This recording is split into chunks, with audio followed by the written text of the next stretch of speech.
Heineke. Oh, nah, he said Taylor Heineke was gonna be that dude. That's what he said. Taylor Heineke was. He wasn't wrong. He wasn't wrong. What's that about Heineke? Oh yeah, Heineke. Man, listen. Heineke was working at a 7-Eleven just 2 years ago. All right, we threw him in the middle of a game, and he almost went to the playoffs. He played a game in the playoffs and almost beat the GOAT, and he almost took us to the playoff again. I'm sorry, I didn't play with guys that backed up for 6 years, and we couldn't put them in no game, and they'll still get right in there and lose it. I got to give Heineke more love than everybody else. Last call for alcohol. Hand me a Heineke. Hand me a Heineke. All right, man. I respect it. But listen, we got Fred Smoot checking in right now. I think there's one important part that we need to get into right quick. And that's just the draft. We are here draft night. Fred, appreciate you checking in, obviously. But secondly, when it comes to your pre-draft process, we asked Kendall Fuller exactly like what was one of those underrated aspects of that draft process that you had to experience and things that some fans or the people didn't know that you had to do as you're getting ready for that day, as you're getting ready for that selection. What are some things that you had to go through? I keep saying Kyle. Kendall had to go through the mental aspect. He went through some of that stuff, the emotions that goes through things and other things like that. What is those the underrated aspects of the pre-draft process? I guess the realest way to put y'all in the moment is just think about dreaming about something for 20 years of your life, waking up every day with that being your purpose, watching guys you look up to like Deion Sanders, wanting to be in their shoes and step in their shoes. And this is the day that they say, come on, you a part of this fraternity. Come on, you belong with us. Come on, you are one of us. You can't wait to hear your name called because you've been dreaming about that moment. Whose jersey can you picture your name on the back of? But even deeper than the jersey, what city is about to imprint me? See, that's what people forget. We 20, 21, 19. My birthday was on the day I got drafted. Like, we're so young to the point whatever city we go to, it's going to start to bend us to his will also. It started, we're going to grow into that community, to these people. That's why when I come out here, all these fans, I've been around these fans for 20 years of my life. I know most of them by name and by face, and I think that's the underrated thing. I think people look at it and say it's just football. No, we kids just about to move to some cities that 9 times out of 10 we ain't ready for. Because we probably from down south, small cities, never lived in a big city in our life, and we're about to take that on, and we're about to grow with people. That's what I like about sports. It's the longest running reality show of all time. Y'all get to watch us grow from teenagers to grown men and go through the ups and downs with us. We go through our peaks when we get drafted. If we get in some trouble, you go through our valley peak, our trials and tribulations with us. It's a very intimate job.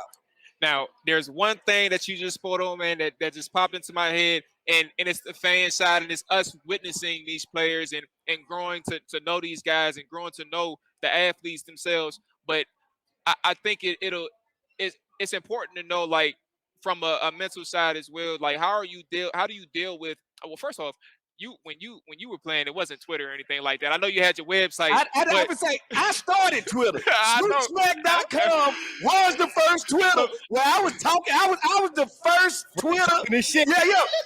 Yeah. I was the first Twitter insect of all time. SmootSmack.com. Yep. So listen, when you do deal with social media nowadays, and I don't know what you favor in terms of Twitter or Instagram. Twitter. I'm not sure. Okay. I like to talk. Twitter is all conversation and intellectuals. I like smart people in conversation over look at me. It don't do it for me. So when you see those athletes and those people like have those bad games or those bad moments in their life or those bad games as a professional, and you see those fans, the people who've watched them grow up or watch them become a professional, like turn them out the blue, like all of a sudden you ain't playing good. I don't fuck with you no more. Yeah, you hate my guts. All of those things, you hate their guts for whatever reason that may be. Like, how does that turn in terms of the athlete trying to compartmentalize, like, oh, this really don't mean nothing. That's just one person out of 1,000 other people. Well, the one thing about being an athlete, y'all watch us do our job.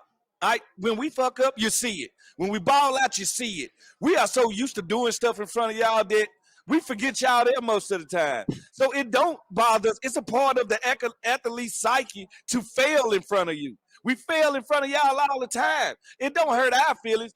I tell you what, if anything used to make me mad is I just get burnt here on the Sunday. The game started at 1 o'clock. I'll make it home by 6 o'clock.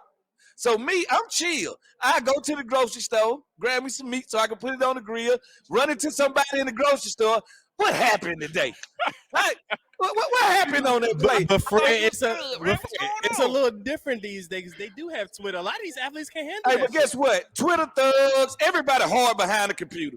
Like it's you got to be even more in tune with people to talk to them face to face after you fail. Like What about Kevin Durant? Kevin Durant. But Kevin Durant, sensitive thugs need a hug. Kevin just sensitive. I love KD. That's my dude. But he got to stop reacting. Let me tell you the most powerful button on Twitter is mute. Huh? If I don't want to hear your shit, I just stop talking to you. And I don't respond to you. Yeah. Because guess what? You only picking at me for me to respond. If I don't respond, you feel like you failed. Yeah. And that's what I do. I just cut it off. So let's go ahead and get to this draft, man. I know Stingy was your boy. He's gone off the board now. We're trying to transition into receivers at this point. I think it's safe to say receiver. Hey, all right. Look, Kyle. Hey, somebody get Stevie Wonder the hell out of here. Hey, you know what? I'm gonna tell you wrong. Tell me why we don't need receiver. Tell me why we don't need receiver. All right, this is why we don't need no receiver. First of all, I'm gonna tell you what's wrong with Stevie Wonder and his crew. His crew see that his head fucked up, and they won't do nothing about it. All right? They wrong for it. Right. Now, that's the same thing that's going on with this draft. We can't go wide receiver. We got a sports car. We ain't even rolled in yet. Do you remember Curtis Samuel? We just signed him to a deal last year. That was a 2005 Nissan. And get what? That was a run forever. I can put 300,000 miles on that. All right, hold on, man. Okay. As a cornerback, are you really threatened by Curtis Samuel's skill set? I mean, he's fast, but we haven't really seen him run routes like that in the NFL. Oh, he's a route runner. When you look at Curtis Samuel, think of Percy Harvin. I know this area is very familiar with Percy Harvin, Virginia Beach. Percy was a running back when he needed to be, a receiver when he needed to be, and a return man. I played against Percy in high school. Curtis Samuel can do everything that Percy. So what I'm saying is, we're about to pay Terry $100. All right, you understand that, right? We already paid Curtis. You got a second round pick from last year. You got Cam. That room is good. That room is good. You got to look at offensive linemen. Pray to God that Sauce Milton. If Sauce Milton is still there at 11, don't write it down. Don't do nothing. Sit next, text the commissioner. Right? Sauce Gardner got picked already. He just got drafted. Well, hey, come on, man. So we're going to go Kyle Hamilton, safety, Notre Dame. They're going to go Kyle Hamilton. They're going to add to the defense first. And don't be shocked, like I tell people, we might end up back in the first round, in the late first round, by trading Deron Payne. All right, don't be shocked when that happens. And when that happens, we're going to get Nakobe Dean, all right, middle linebacker from Georgia. So it's some picks there. And I might go second round. I go wide receiver. All right, so and I go George Pickens from Georgia. And he's a bigger wide receiver, 6'3". I'm not getting like your small wide receiver. I don't know about Pickens, man. There's a couple of things going on. I need a wide receiver. Why? Because everybody I'll tell you what's going on, man. I'll tell you what's going on. So look, here's the thing. I don't know what type of situation you would put Curtis Samuel in terms of if he's just a slot or if he's a boundary receiver. I don't think he's gonna work well on the boundary. But if you're talking about somebody who's opposite of Terry McLaurin, I need myself a Drake London, a person who could play on the X, the Y, the Z or the slot. What you like about Drake London besides he used to play basketball? Okay. See, hey, I like how this going. I like how this going right here. So first off, Drake London. Drake London is a dog. And let me tell you why. There's a lot of people who sit here and say, oh, he's just a big body receiver who cannot separate. That's not the case. He can separate. There's a lot of people that just look at the highlights and say, oh, he's catching the ball over people. That's his best trait.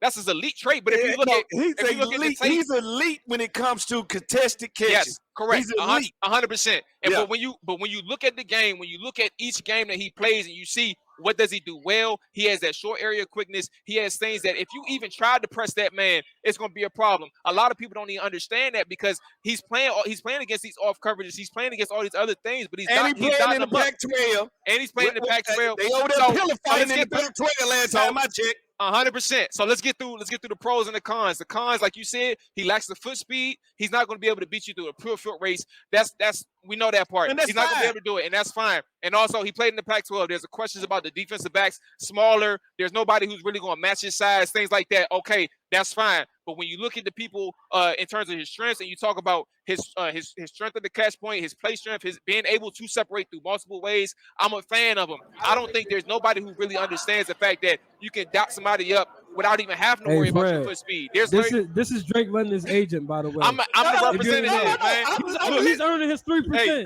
he trying to sell water to a well, and he doing a good job of doing it. Like, I'm seeing you processing it. Are you convinced? I always liked when you were having a debate, you got to hear him out first. And once I hear him completely out, then I'll let you know the truth. You got your version, I got the truth. So when you're ready for it, I'm gonna give it to you. Hey, all right, okay. So let me go ahead and continue with my truth then, and we see what's going on. But yes, and when you talk about other ways, bro, he's still an athletic player, minus the foot speed. That is what it is. But you're still an athlete. You can find other ways. He has the hip. He has the bend in terms of sinking his hips and things like that. He has ways where he has the change of direction that works for him. Now let me ask you this: if I told you. Because this is how we like, as football players, we all common copies of each other. All right. And I usually always pick two people. All right. Like when I said I watched Derek Stingley, I said he was half Champ Bailey, half Charles Woodson. He got Champ athletic ability. He got Charles's just a innate ability to find the rock at all times. All right. If I see Jameson Williams, he's half Deshaun Jackson. All right. But then I say a little Joey Galloway because he ain't skinny like Deshaun. He's a little bit more bulky. You don't want that? I want that. I got a packed room. Like what part of a packed room y'all don't understand? Okay. All right. Like, let me tell you, with Drake London, this is Drake London's problem. I don't like USC wide receivers. Oh, Lord. I'm sorry. Okay. I'm sorry. Certain schools, you don't buy shit from it. I usually don't take running backs from Penn You didn't State. like Keyshawn Johnson? What about Keyshawn Johnson? He was a USC dude. Yeah, you but played against him, right? I played against Keyshawn many a time. I had no problems out of Keyshawn many a time. All I can say, look at my highlights with Keyshawn, and they all my highlights. None of his. That's all I'm saying. Now, what I'm saying is, we've seen this story before come out of USC. The Mike Williams of the world. We've seen this story. No, I can get George Pickens in the second and get either more. I can get a guy that's faster, stronger, and play wide receiver a lot longer. No. Just got taken by the Atlanta Falcons at number 8. I knew the Atlanta Falcons were going to take, but that's good for them. You know why? They finna match him up with Kyle Pitts, who ain't nothing but a big receiver at tight end. Which is weird because you probably want to play Drake London the same way you already played Kyle Pitts. Don't you think so? No. Now, this is what you do. You put Drake London, let's say, to the right on the outside. I bring Kyle Pitts in the inside, and before I snap the ball, I move him out. Now he undresses the defense. If the linebacker go with him, they in man. I'm throwing it to him. If the cornerback go with Kyle Pitts, they in zone. I'm gonna throw it to Drake London. So it's the tight end can undress you very quickly. Man, that is so unfortunate, but that whole argument just don't even mean nothing. Hey man, I'm so happy for you. I'm so happy for you. You with number 8 versus 11. Hey, evidently somebody like Drake London as much as you did. The Atlanta Falcons, we all know what they gonna do. Not a damn thing. All right? Atlanta Falcons got as many Super Bowl rings as a dead man, and you know it. But they known for receivers, though, Fred. Julio Jones. And that's where it's over with. And you can't say somebody known for donuts and they ain't got but one donut. Who, Andre Rison? The other guy, they just had another one. What's the other receiver that Calvin Ridley? No, before Calvin Ridley, it was Julio Jones, Calvin Ridley. Oh, you're talking about Roddy White. Roddy White. Yeah, Roddy was good. But they ain't known for receivers. The Rams are known for receivers. Right. Oh. They done had Isaac Bruce, Torrey Holt, Isaac Akeem. They done had plenty of dudes. Okay. They done had Flipper Anderson, they didn't have. I can go 1,000 deep at the Rams with wideouts. So I guess if there was one thing to wrap this up, Fred, because I appreciate this conversation, man. It's always a good time. I would just say, what is a successful draft for the Commanders in your eyes? Since as we're nearing pick 11, what is a successful draft for you? Get a freakish athlete in the first. That's all the first round is about. You can't be safe, and you can't go in saying I need to pick something for a room. Best athlete available. Pick him and live with it. You got to make sure you get back in the bottom of the first round with a trade. I don't care if it's a player you trade or maybe a pick from next year. Get back. This guy realize this is Coach Rivera's third year. This is the hot seat year. You got to make a run for it. And this is the draft to do it. We got a quarterback. We don't need a quarterback. Let's make a run for it. And I need to add all the athletes I can by any means necessary. I need to walk out of here with an offensive lineman that can play all three positions. I'm not against your wide receiver, but I need to get him later. I need to get him in the second and third with a first round grade. And that's what Jordan Pickens is. All right, but I need to walk out of here with a middle linebacker. I need to. And I hope it's Nakobe Dean from Georgia. We can pull that off. We got a chance to dance. Hey, man, Fred, I appreciate you checking in and stopping and giving us some of your time, man. Anytime. It was a pleasure, man. Hey, look, for our sake, Dre, I hope we get a receiver. But if things work out, if things work out well for Fred, I tell you what, I'd never go car shopping with you, cause I leave out there with a jalopy looking so bad. Nah, I'm gonna get you. I'm gonna get you the best in the business, as far as I know. No, you'll probably have me in a Ford Mustang, and only douchebags drive Ford Mustang. Like, think about it. Every dude that drives a Ford Mustang is a douchebag. You saying I'm a janky salesman, bro? That's what you calling me? You know what? They make money too. All right, yeah, say, all right, cool. All right, deal is a deal, man. Yeah, Fred, I appreciate you stopping in for a little bit, man. I think we're gonna go ahead and wrap up and get ready for. I need a drink. That's what I need. Oh, we gonna do that. We can get a drink. I'll bet. Let's get a drink, man. We can do that. This thing go. Yeah, Hey. do that. Damn, set, hut, watch him throw the ball. We gon' pick it off.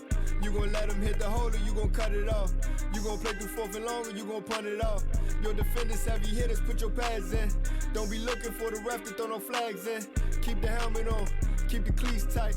You the type to want to win by any means, right? You should look alive. This is Trap or Dive.